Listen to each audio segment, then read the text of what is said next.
News at 6. See us now. All new tonight, a youth football player in Savannah punched by his coach not once but twice, and it was all caught on camera. The fallout spanning 2 different states. Take a look at this exactly 2 weeks after Thanksgiving. Georgia sets an unbelievable record for the highest daily coronavirus cases ever, with 6,126 new cases tonight. Plus, an FDA committee approving the Pfizer vaccine in the last 30 minutes. Now, local hospitals say they'll begin vaccinations next week. Who's included in the first group? Plus, warmer temperatures arrive this weekend. I'll show you how far temperatures climb in your certified most accurate forecast.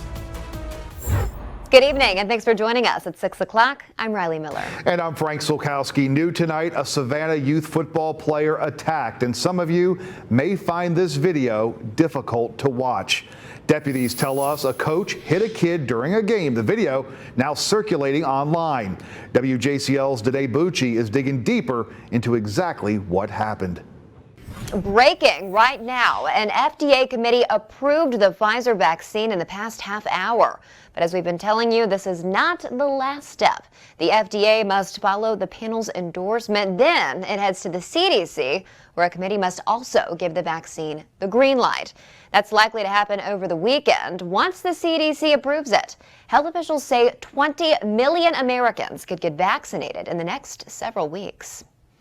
Well, new tonight, 2 of our area's biggest hospital systems are gearing up to distribute the new COVID-19 vaccine. WJCL's Jackson Kurtz joins us with the very latest timeline. Jackson. All new tonight, unemployment claims in the U.S. are the highest they've been in months. The U.S. Department of Labor saying today more than 853,000 people filed for first-time unemployment last week. The week before, it was 712,000.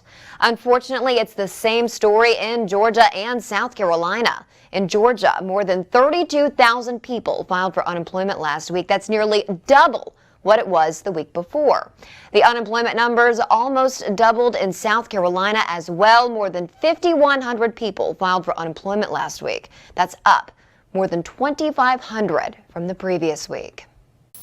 Family and friends came together today to celebrate the life of Harrison Deal, a 20-year-old member of Senator Kelly Loeffler's election campaign who was killed in a car accident last week. Deal was on his way to Savannah when he was involved in a fiery crash near Pooler Parkway. He was a member of the University of Georgia class of 2022 and a former intern of Georgia Governor Brian Kemp. A service was held for Deal this afternoon at First Baptist Church in Statesboro. Kemp and Loeffler both giving remarks on the young man's life and legacy. I saw Harrison give himself fully to everything he set his mind to. He was truly one of the brightest, hardworking, most remarkable young men I've had the privilege to know. Deal's burial followed the service at Bullock Memorial Gardens. Well, next week, President-elect Joe Biden is set to visit Georgia. He'll be campaigning for Democrats Jon Ossoff and Raphael Warnock ahead of the January 5th runoff. Specific details of the visit has not yet been announced. The Georgia seats will ultimately decide which party controls the majority in the Senate. President Trump is meeting with the state attorneys general today as he continues to fight to overturn President-elect Joe Biden's victory. This after several GOP states filed to support a last-ditch legal effort. 17 New tonight, we're now hearing from the Bullock County Board of Education after its safety director was indicted in a racketeering and gambling sting dating back to 2017. They say Todd Mashburn has been forthcoming with the superintendent about the alleged incidents that happened during his employment with the Bullock County Sheriff's Office. It goes on to say Mashburn is an employee in good standing with the Board of Education. New tonight, we now know the name of the man shot and killed by a Savannah police officer over the weekend. The Georgia Bureau of Investigation says 67-year-old Aldrich Fajar was killed Saturday morning.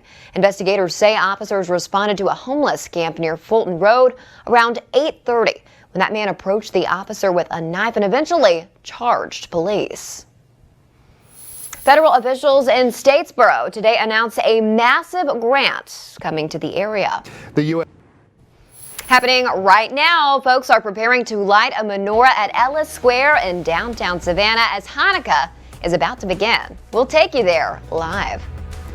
So many families across our area are struggling, especially right now, which means a lot of children will go without this Christmas. But tonight, one retired federal employee is using his longtime hobby to put smiles on children's faces. Our Dave Williams has the story.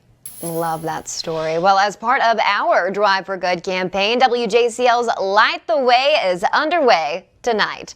Every holiday season, we partner with Safe Shelter in Savannah and Hopeful Horizons in Beaufort to support victims of domestic violence during the holidays.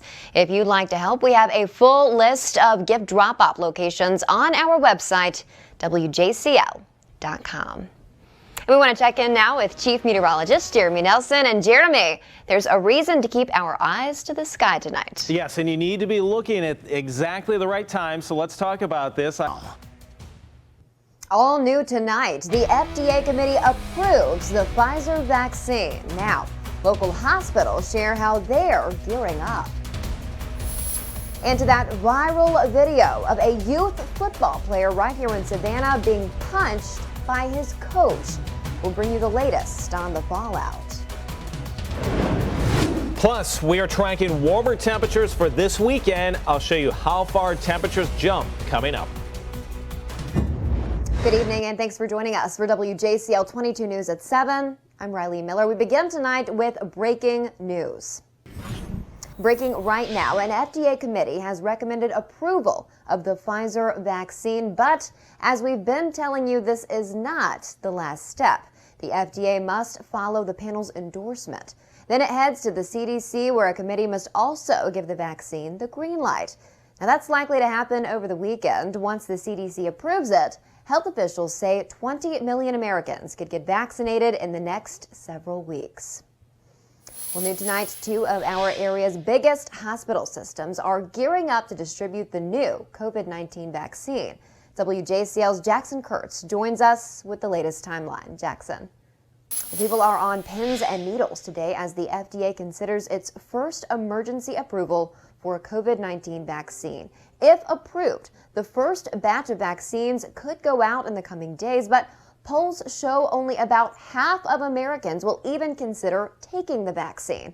Bree Jackson is in Washington with the latest. Local children got a special delivery from Santa today thanks to employees from Atlanta Gas Light Company. Each year, employees drop off a truck full of toys to Memorial Children's Hospital. Now, Santa and his special helpers brought toys to Dwayne and Cynthia Willette Children's Hospital in Savannah. But due to the coronavirus pandemic, Santa couldn't personally deliver toys to the children, so instead, they received a virtual visit from Santa via FaceTime. And here is how you can help us light the way and make a difference this holiday season. We are accepting donations now until December 20th. You can stop by one of our 4 locations and drop your donations into this box. They're located at the Tiffany Taylor Gallery in Savannah, the Tebow Gallery in Beaufort, or if you're out doing some holiday shopping at one of the Tanger outlets, Savannah or Hilton Head, you can stop by Shopper Services and simply drop your donation, like this one here, right into the box. And you can see on this tree, we have a full list of wishes, simple items like pajamas and a wristwatch and a jacket. So if you are able, please help us light the way. For now, Frank, back to you in the studio.